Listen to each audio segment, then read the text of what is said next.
Quero chamar a Jonathan aqui à frente, nós vamos orar mais uma vez, né? Pelo pregador da manhã, enquanto as crianças, ou Vitória, vamos só orar aqui para as crianças saírem depois da oração, tá bom? Mais uma vez, ó Deus, queremos nos colocar em Tuas mãos, sabendo que o Senhor é aquele que sonda o nosso coração, conhece o nosso coração, sabe as nossas dores, as nossas aflições, as nossas dúvidas, porque o Senhor é o eterno, é o príncipe da paz, é o maravilhoso conselheiro. Nesse momento, Deus, quando nós vamos ouvir a Tua palavra, nós adultos e as crianças também, pedimos ao Senhor que a paz do Senhor, ela venha, Deus, preencher o nosso coração, e que a nossa mente, Deus, ela possa, mente e coração, possamos descansar no Senhor em meio às lutas, às dificuldades que nós enfrentamos, sabendo que o Senhor cuida de nós. Então nós oramos a Deus, pedindo por Jonathan que o Senhor também use, Deus, para a Tua glória nesse momento, em nome de Jesus, Pai. Amém.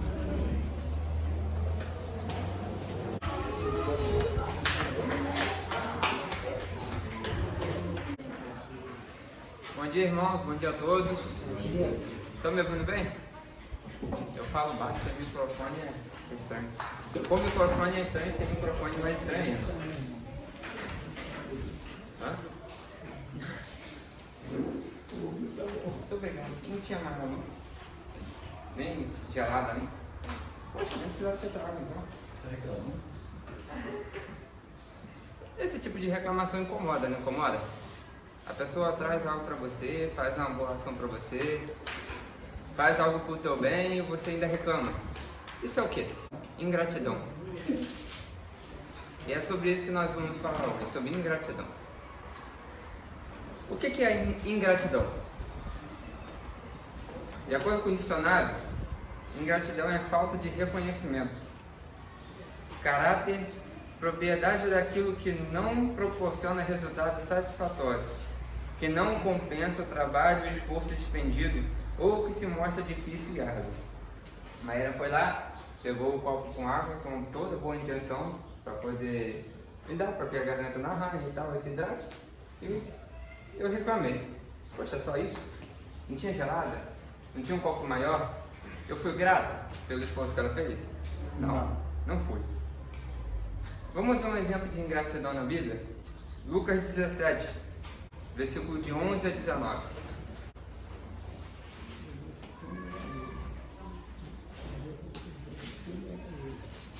Tem conversa parada ali, por favor?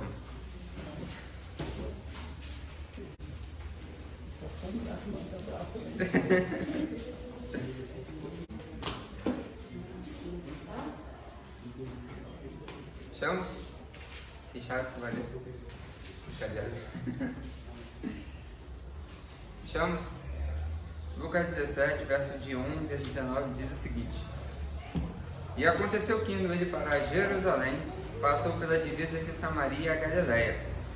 Ao entrar em um povoado, 10 leprosos saíram-lhe ao encontro, pararam de longe e gritaram: Jesus, mestre, tem compaixão de nós. Logo que os viu, ele lhes disse: Ide, mostrai aos sacerdotes. E aconteceu que, quando iam, ficaram purificados. Um deles, vendo que fora curado, voltou glorificando a Deus em alta voz e prostrou-se com o rosto em terra aos pés de Jesus, dando-lhe graças, e este era samaritano. Então Jesus perguntou: Não foram 10 os purificados? E os outros 9, onde estão? Não houve quem voltasse para dar glória a Deus, senão este estrangeiro? Disse-lhe: Levanta-te e vai, a tua fé te salvou. A atitude dos 9 mencionados aqui, ela demonstra essa ingratidão, conforme nós lemos no dicionário. Dentre os 10, quantos reconheceram aquilo que Cristo fez por eles? Apenas um. A atitude dos outros 9 foi o quê? Ingratidão. Beleza, eu estou curado, mas e aí? Segue. Vida que segue. Vou lá contar para minha família, vou contar para meus amigos, vou viver minha vida. Agora, pior do que a lepra, nós estávamos sujeitos à ira de Deus, mas com o seu amor e misericórdia, Ele nos alcançou e nos deu vida, e vida eterna. Já pararam para pensar nisso? Quantas vezes você agradeceu a Deus porque Ele te salvou?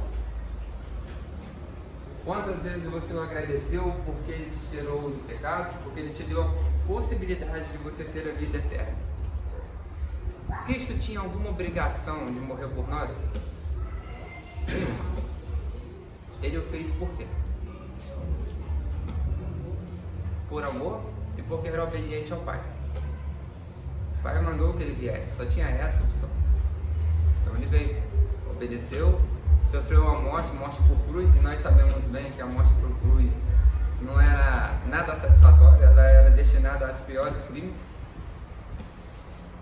Você vai ver no Getsemane um peso tão grande que ao orar Jesus estava suando sangue. Mas ele estava com medo da cruz? Ou era porque ia carregar o pecado de todo mundo em suas costas? Daqueles que nasceram, daqueles que estavam atualmente e daqueles que ainda viriam. Toda a ira de Deus seria descarregada em cima dele. Pouca coisa? Não. Mas qual é a nossa atitude para com Deus, se não de gratidão diariamente pelo que Ele fez por nós? Nós temos agido como o samaritano que retornou ou como os 9 que não voltaram? Quantas vezes, porém, nós agradecemos pela salvação? Já agradeceu hoje? Você já agradeceu hoje que você está vivo? Que você está respirando? Que você tem seus alimentos em casa?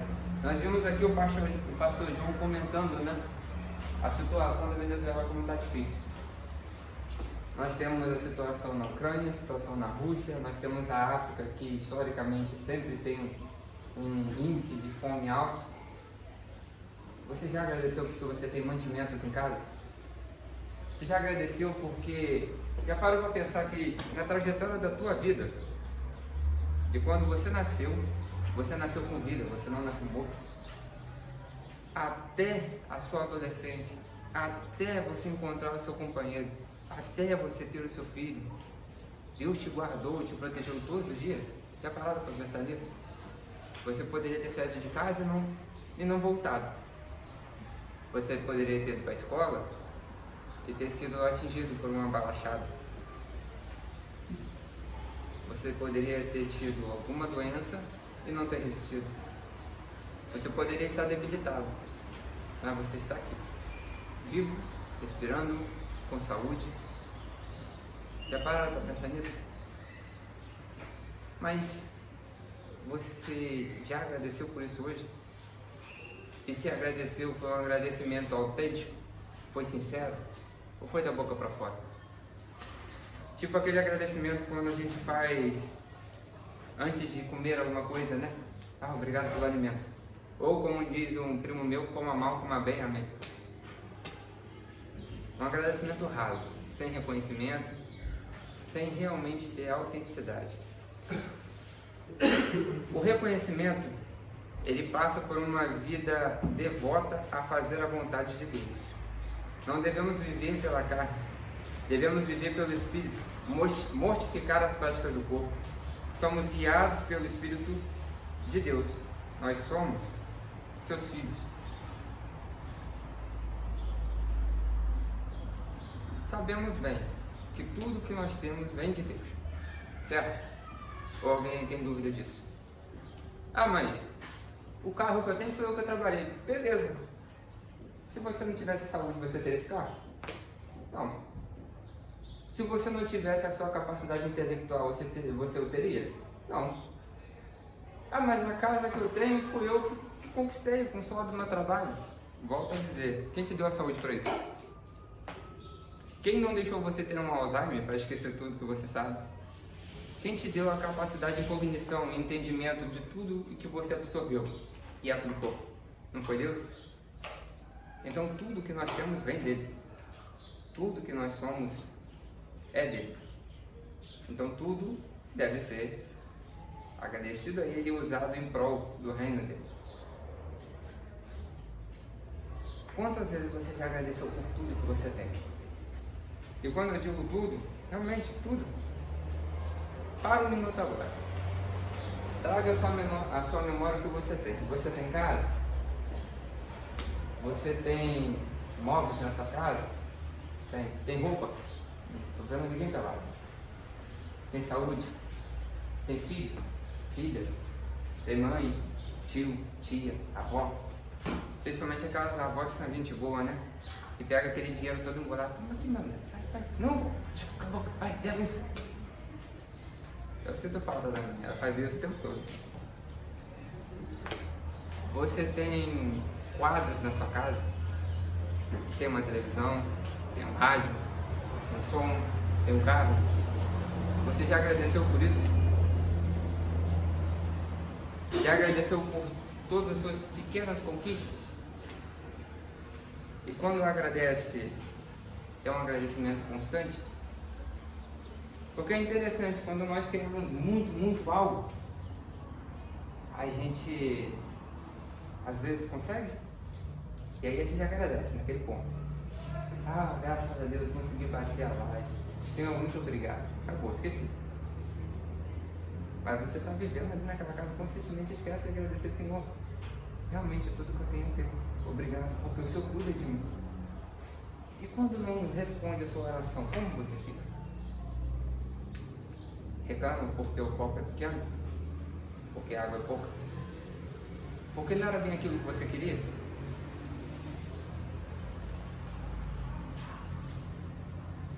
Efésios 5:20.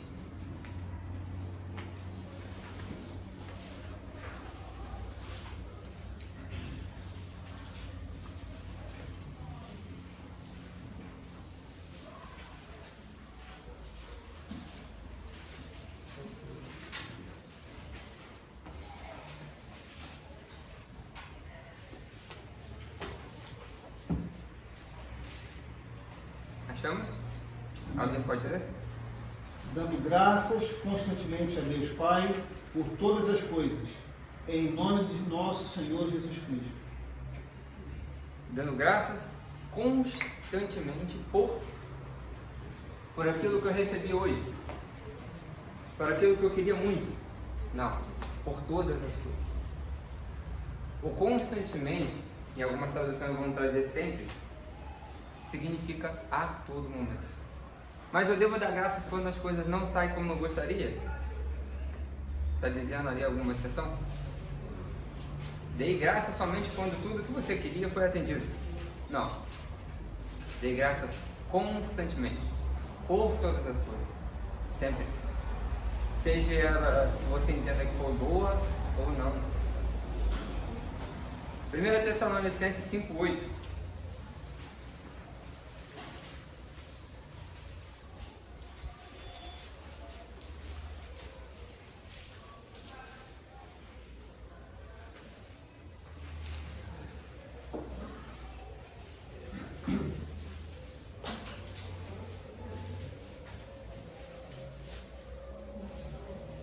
Não. Anotei a diferença errada.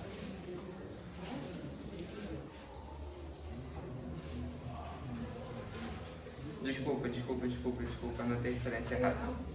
Romanos 8:28-29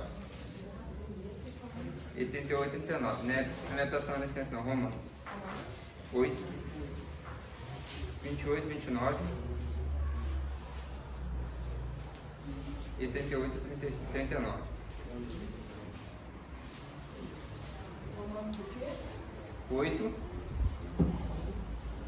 28, 29 e 38 e 39 após. Diz o seguinte, Romanos 8, 28 e 29. Sabemos que Deus faz com que todas as coisas corram para o bem daqueles que o amam, dos que são chamados segundo o seu propósito. Pois os que conheceu por antecipação, também predestinou para serem conformes à imagem de seu Filho, a fim de que ele seja primogênito entre muitos irmãos. 38 a 39. Pois tenho certeza que nem morte, nem vida, nem anjos, nem autoridades celestiais, nem coisa do presente, nem do futuro, nem poderes, nem altura, nem profundidade, nem qualquer outra criatura poderá nos separar do amor que está em Cristo Jesus.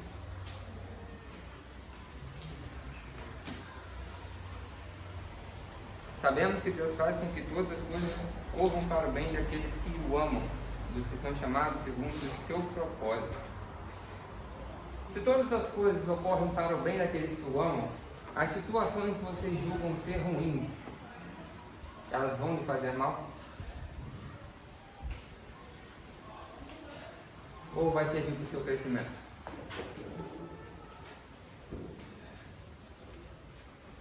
Deus, por acaso, ele vira as costas para os seus filhos? Mas por que os seus filhos às vezes são ingratos e mimados e fazem birra quando não são atendidos naquilo que eles querem? Talvez porque nossa visão é limitada e nós não enxergamos o porquê daquilo não ser atendido nesse momento. Pode ser. Mas nós vimos aqui em Efésios 5:20 que nós devemos ser gratos a todo momento. Mesmo quando eu não entendo por que Deus não me deu aquilo. Por que eu não consegui aquele emprego? Por que eu não fui promovido? Por que eu ainda não tenho filho? Por que ainda não me casei? Por quê? Por quê? Por quê? Te interessa o porquê ou é saber que Deus cuida de você? E se Ele não te deu aquilo que você tanto almeja hoje, é por um propósito dele. Você já o pediu? Já pedi. Você pediu com sinceridade? Pedi. E você está aberto a entender de que Ele pode não te dar e você tem que entender isso? E ser grato porque Ele não te deu? Devemos ser gratos a todo tempo, a todo momento. Então, nas situações em que o resultado não é o que nós esperávamos, devemos agradecer a Deus, porque de algum modo Ele usará o fato para o nosso desenvolvimento, para o desenvolvimento do nosso caráter.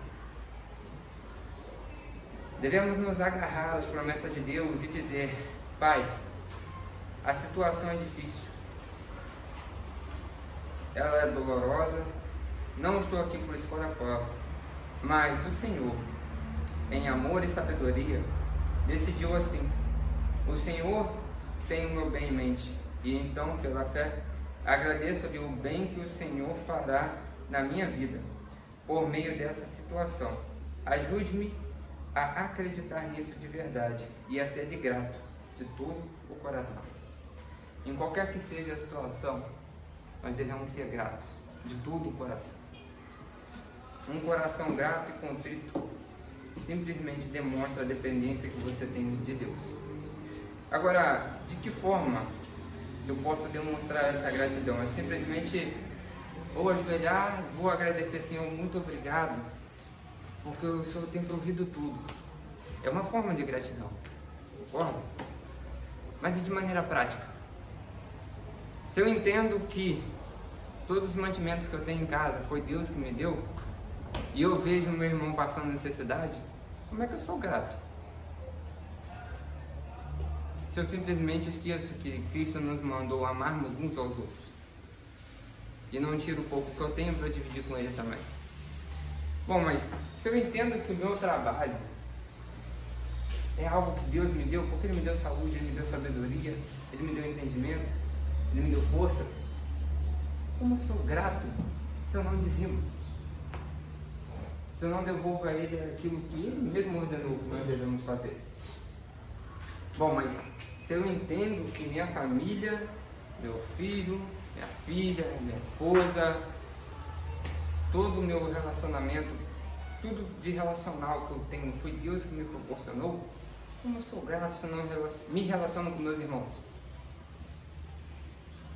Se eu entendo que se eu tenho uma casa para poder limpar, um teto para dormir, mas eu não cuido do tempo de Deus, eu não sirvo a Ele da maneira que eu deveria servir, como eu sou grato se eu não faço pelaquele aquilo que Ele faz por mim? A gratidão simplesmente não é da boca para fora. E não só é um ato de você ajoelhar, orar e agradecer. Ela é prática também. Se você entende que você nasceu para honrar, glorificar e servir a Deus, o faça. Isso é uma maneira de demonstrar a gratidão a Ele. Você entende que Cristo morreu na cruz por você, não entende? Você entende que o sangue dele foi derramado por você? Você consegue compreender que aquele sofrimento todo foi por sua causa. Então por que você não dispõe um pouco de tempo para servir a Ele? Então, vamos para as aplicações. Agradeça sempre pelas bênçãos que Deus lhe deu. Agradeça pelos momentos difíceis, pois eles vão te deixar cada vez mais parecido com Cristo, à medida que você permite que Cristo o molde, a imagem e semelhança dele. Entende que gratidão é um reconhecimento pelaquele que fez aquilo tudo por você. A gratidão é uma demonstração de que você é dependente dele e que sua vida está totalmente direcionada na mão dele. Demonstre gratidão servindo. Como posso ser grato e não demonstrar amor à obra de Deus? Servindo na sua igreja e sendo um exemplo aos mais novos na fé. Para nós refletirmos,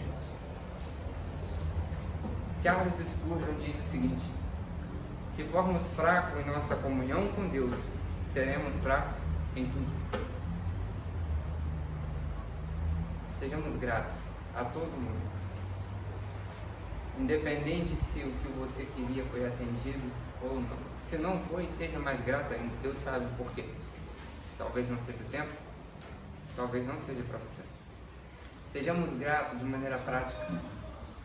Nós nascemos para servi-lo, então vamos servi-lo. Por quê? Ainda estamos parados. Diz a passagem, e agora não me lembro a referência, mas parafraseando, quando Cristo voltar, as suas mãos estarão sujas por tê-las colocado no arado ou limpas, porque estava ocupado demais cuidando da sua própria vida. Amém? Pastor, pode orar? Só antes da gente orar, nós oramos anteriormente pelo pastor Átila, né? Para quem chegou um pouco depois, o pastor Átila esposo de uma, lembrei na oração, esposo de uma amiga de Petrópolis, Flávia. Ele estava andando em casa, tropeçou, caiu e teve um traumatismo, fratura exposta, está no CTI há alguns dias. E diante dessa palavra de ontem, né, levando em consideração quem é o Senhor e o que Ele faz por nós, é muito difícil, é um desafio para a gente ser grato e para uma esposa como a Flávia nesse momento, falar: Senhor, obrigado, porque o meu esposo, ele está nesse momento no CTI. Aos nossos olhos isso é uma coisa improvável, né? Mas é responsabilidade nossa, né? Dos momentos bons e ruins.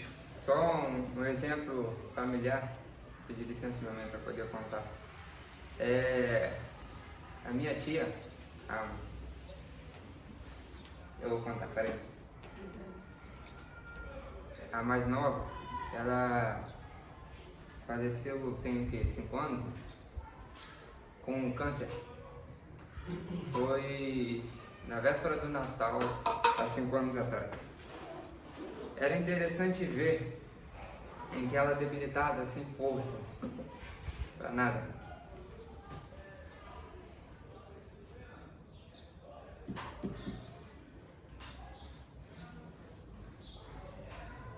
Vai sair, peraí. Ela agradecia a Deus, porque ela não conseguia se alimentar, nem beber água. E aí eles molhavam o algodão na água e passavam nos lábios dela. Eu vou seguir ela baixinho falando: obrigado, Senhor. Vamos orar. E são experiências que a gente vive, né? O pastor Russell Shedd, conhecido por todos nós e pela maioria, já um homem que servia a Deus com mais de 80 anos, ensinando o dia inteiro, faleceu com um câncer também, e ele agradeceu a Deus num vídeo dizendo que ele teve a oportunidade de sentir dor. Já não conseguia mais mover a boca direito. Ele agradecia a Deus porque ele estava tendo a oportunidade de sentir dor naquele momento, e Deus lhe deu uma vida tão boa, né? Meu falecido pastor Edelto, quando a gente se encontrou em Macaé com câncer no intestino, ele falou assim: Marcelo, eu estava no quarto sentindo muita dor, né? E aí ele falou assim: para não acordar a Rosane, eu vou para a sala gemer um pouquinho. Aí ele falou assim: quer saber, não vou gemer não, eu vou cantar um hino. Então, a gente vive numa sociedade muito consumista, né? Muito voltada para nós. O homem é o centro. Eu tenho que ser satisfeito, eu tenho que ser agradado. Então, não passa pela mente das pessoas demonstrar gratidão como esse leproso. Né? Se ele é Deus, ele fez aquilo que ele tinha que fazer. Então, mas nós, né, que somos espirituais, como Paulo fala aos Gálatas, a gente tem que ter essa maturidade de ser grato quando as coisas boas acontecem, e que o Senhor nos dê maturidade para a gente demonstrar gratidão quando as coisas difíceis também acontecem. Ó Deus, obrigado porque nessa manhã o Senhor nos faz lembrar quem é o Senhor e quem são os servos. Nós somos servos, fomos chamados, existimos para o louvor da Tua glória. O Senhor nos deixou exemplo quando disse que veio para servir e não para ser servido. E o Senhor fez tudo isso em obediência ao Pai, e nós devemos seguir o Teu exemplo. Ó Deus, que a gratidão esteja sempre em nossos lábios, em nosso coração, que a nossa gratidão por aquilo que o Senhor fez por nós na cruz, nos livrando da punição que nós merecíamos, a gente responda sempre, Deus, com serviço, com alegria, com uma dedicação. E, ó Deus, nos dê maturidade pela Tua palavra, através da Tua palavra, para que quando as coisas ruins acontecerem conosco, a gente se lembre de um Deus eterno, soberano, que está escrevendo a história, que está nos lapidando, ó Deus, pela Tua palavra, pelo Teu Espírito Santo e pelas circunstâncias da vida, para que a gente seja mais parecido com o Senhor. Ajuda-nos, ó Deus, porque assim o mundo vai perceber que nós não vivemos por vista, não dependemos daquilo que acontece, mas vivemos por fé. Então, obrigado, Deus, abençoa Jonathan por essa palavra, e ensina-nos, Deus, ensina a Tua igreja aqui presente a sermos gratos, e isso seja evidenciado, Pai, no serviço, na dedicação dos nossos bens, dos nossos talentos, e que a gente ame ao Senhor mais do que qualquer outra coisa. Nós agradecemos pelo café da manhã que os Teus servos trouxeram. Ó Deus, que o Senhor abençoe abundantemente a dispensa de cada um. É a nossa oração, ó Deus, te lembrando daqueles que estão nesse momento passando por aflições que fogem ao seu controle, seja de dor, seja de doença, seja a perda pela morte, seja aquela agonia que toma nossa mente e coração, que nos neutraliza, que nos faz ficar sem palavras. Ó Deus, o Senhor nos prometeu o Consolador, o Espírito Santo, que nos guiaria em toda a verdade. Ó Deus, que o Senhor esteja agindo na vida do Teu povo, das nossas crianças também, se fazendo presente a nossa oração. Em nome de Jesus, Pai. Amém.